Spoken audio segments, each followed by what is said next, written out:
Tom, Hindi po. are you okay? Yeah. Nice guy. Nice guy.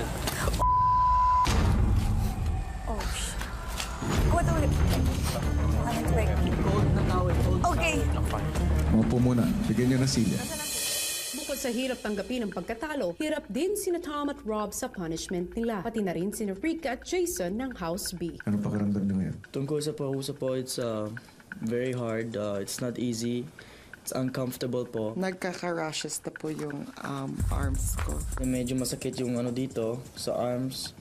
At sa paa din, sa baba. Sobrang hirap po, lalo na at dala-dala namin tong portable microphone namin na medyo mabigat po. Bibigyan ko kayo ng pagkakataon o chance para maaaring maalis ang parusa na yan sa inyo. Haharap ang dalawang pares sa isang math quiz. At kung sino man sa pares ang makakuha ng 5 correct answers out of 9 equations, matatanggal na ang kanilang parusa.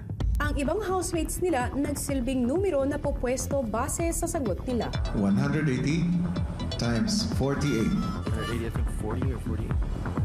8640. Done. 4. Holy cow. Tapos na po. Ang tamang sagot ay 8,640. Guys. Tama kayo. 12,480 divided by 20. 64. Done. Tama. 2,448 divided by 12. Ay, 240 mali. Tamang sagot 240. ay 204. Mali kayo. Sabi ko mali pa. 15 times 480. 4680. Mali ang sagot niyo. 8,640. 14 times 15. 210. 210. At dahil pareho nakakuha ang dalawang pares ng 7 out of 9 questions, pareho nang lifted ang kanilang parusa. Pero matapos ang quiz, Dude. Kuya? Tom, Hindi po. are you okay? Yeah. Nice guy. Nice guy. Oh, shit. Wait. Cold na tawid. Okay. Maupo muna. Bigyan niyo ng silya. Nasaan ang tubig? Kanina pa masakit ulo ko. dahil sa nangyari, minabuti ni Kuya na ipatingin si Tom sa doktor. Ipinaalam ni Kuya sa doktor ang susunod na laban at ayon sa doktor, magiging minimal lang ang partisipasyon nitong si Tom sa laban. Kahit press lang siya within the night, kung sakasakali po. Pagkatapos mong kumain Tom, pahinga ka muna. Anyway, blessing in disguise, di ba? Nalilito ka pa kung mag-play ka o hindi. O ngayon, God is giving you an answer na chill ka. Pero okay naman masaya pag-bless ko, bukas okay ulit. Sa kalagitnaan ng gabi ay ipinaalam na ni Kuya sa magkabilang bahay ang kanilang ikalawang laban sa Pinoy Big Battle. Sa araw na ito, magaganap ang ikatlong bahagi ng labanan ng dalawang bahay sa Pinoy Big Battle.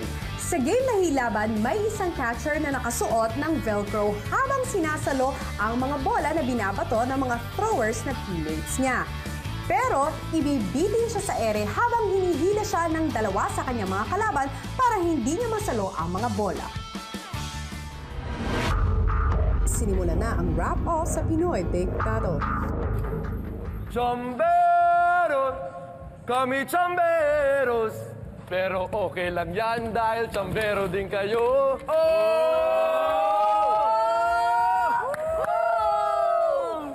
Sina? Malusog! Malusog! Malusog! Go! I'm Rob, the Austrian Python. I give you one chance because you really won't like him. I came from Group A. I went to Group B. I tell you one thing, this is my family. Team B, are you ready to rumble? We are ready! Hey! Happy birthday! Ready na ba kayo sa aming laro ngayon? Sorry kayo dahil kami naman ang mananalo. Ngayon, alam nyo na ba kung sino ang nanalo kahapon? Nakita nyo na ba sa plasma kung sino ang nagtuhod-tuhod?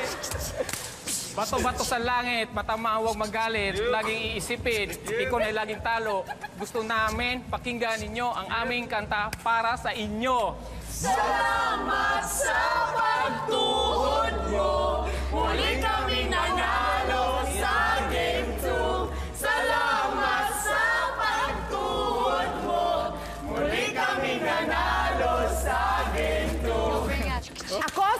pinakamalusog at malaki ang hinaharap. May title kaya ang sabi ko sa inyo ay, Hello, Talonans, mabuhay with all my friends. Umanda na kayo sa inyong pagkatalo pagkat ngayong gabi kaming mananalo!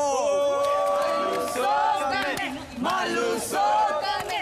Malusog kami! Salamat sa pagtuhod mo! Muli kaming nanalo sa Game 2! Break it down.